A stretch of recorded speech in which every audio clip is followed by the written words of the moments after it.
Well, we start with breaking news tonight. A toddler is in the hospital with life-threatening injuries after being pulled from a North Phoenix pool.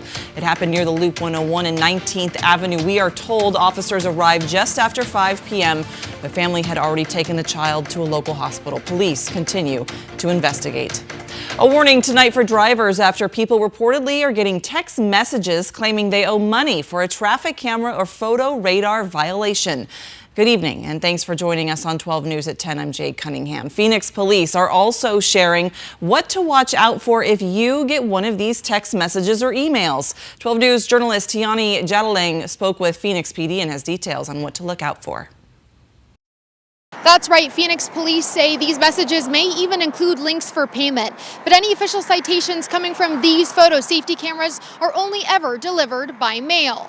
The city is not going to text you, email you. That's what Sergeant Bruce Sears with the Phoenix Police Department says about receiving a citation from one of these photo safety cameras. Sears says if you do receive a citation, you will be notified by mail and it'll come from the Phoenix Municipal Court. But drivers should be aware of any texts requesting or collecting payments. If you receive these texts or emails, initially think it's a scam until you do your work to prove otherwise. If you do happen to receive a text, you can always call Phoenix PD's non-emergency line and say, hey, I received this. Is this accurate? I don't remember getting a citation. And they can verify that for you. These are very difficult crimes to solve. Usually they're orchestrated by people outside of the state or outside of the country even.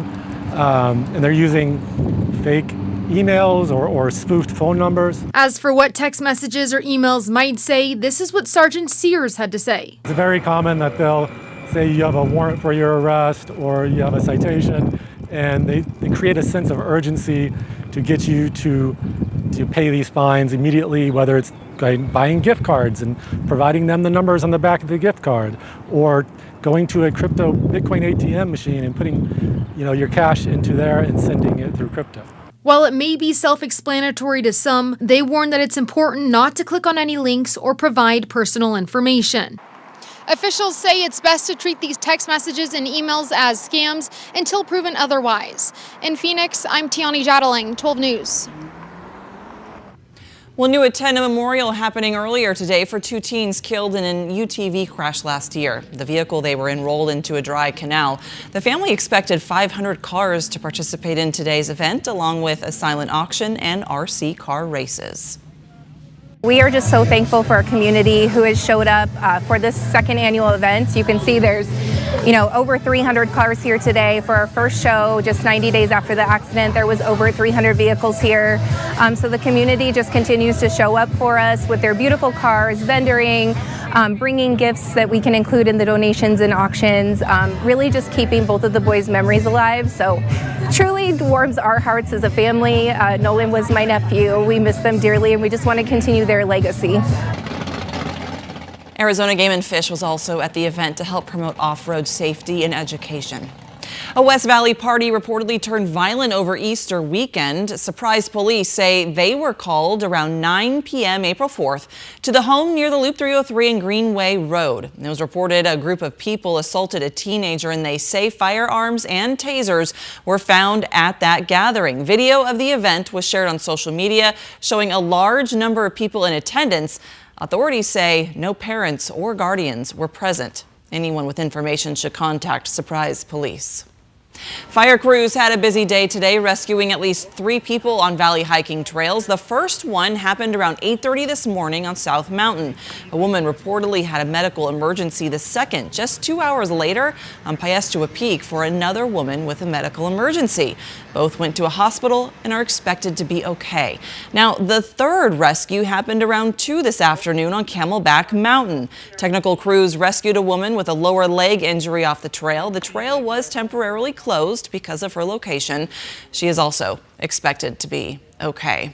And it was toasty out there today, Chris. I mean, temperatures got, what, into the 90s today? Yeah, we were forecasting 89. So I honestly thought that we would stay away from the 90s, but look at this. Yeah, we hit 92, missed it by 3 degrees. 84 is the normal, so again, way above normal. The record was last year, 103, so it can get hotter at this time of the year. Mainly clear skies out there right now.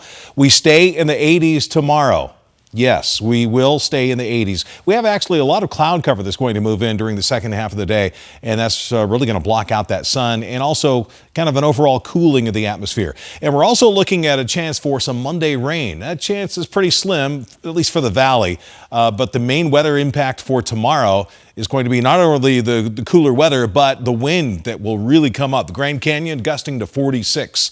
Gusting to 39 miles an hour in Flagstaff, gust to around 20 in the valley. So we have gustiness up to the north, we have gustiness down to the south, and both areas will cause some issues. Gusty winds up to 50 miles per hour, all the brown shaded area here. You're under a wind advisory through tomorrow. This goes from 9 a.m. to 9 p.m. And then down south, a fire weather warning, a red flag warning because of the gusty wind up to 40 miles per hour and 10% relative humidity. So anything that might get started, it could spread pretty quickly. Walking the dog tomorrow morning, 70s into the 80s, and then by 10 a.m., 85 degrees, another warm one, but not as warm as we have been. A look at the rest of the forecast, 7 days is coming up. All right, thanks so much, Chris. Well, happening today, the 24th annual Katsina Marketplace in Phoenix. Now take a look at some of the beautiful items that were offered up for sale by artists this year. There was also a competition for the best carvings. The marketplace also had demonstrations and some live music. Today is our annual Katsina Doll Marketplace, where we will feature about 80 artists that are in our auditorium. They are set up with their carvings that you can talk to, you can ask questions. We have a black ogre, owl, eagle, chasing star, Hanu clown, and a warrior maiden. Well, these dolls, they hold a lot of meaning in the Hopi culture, and they are absolutely beautiful.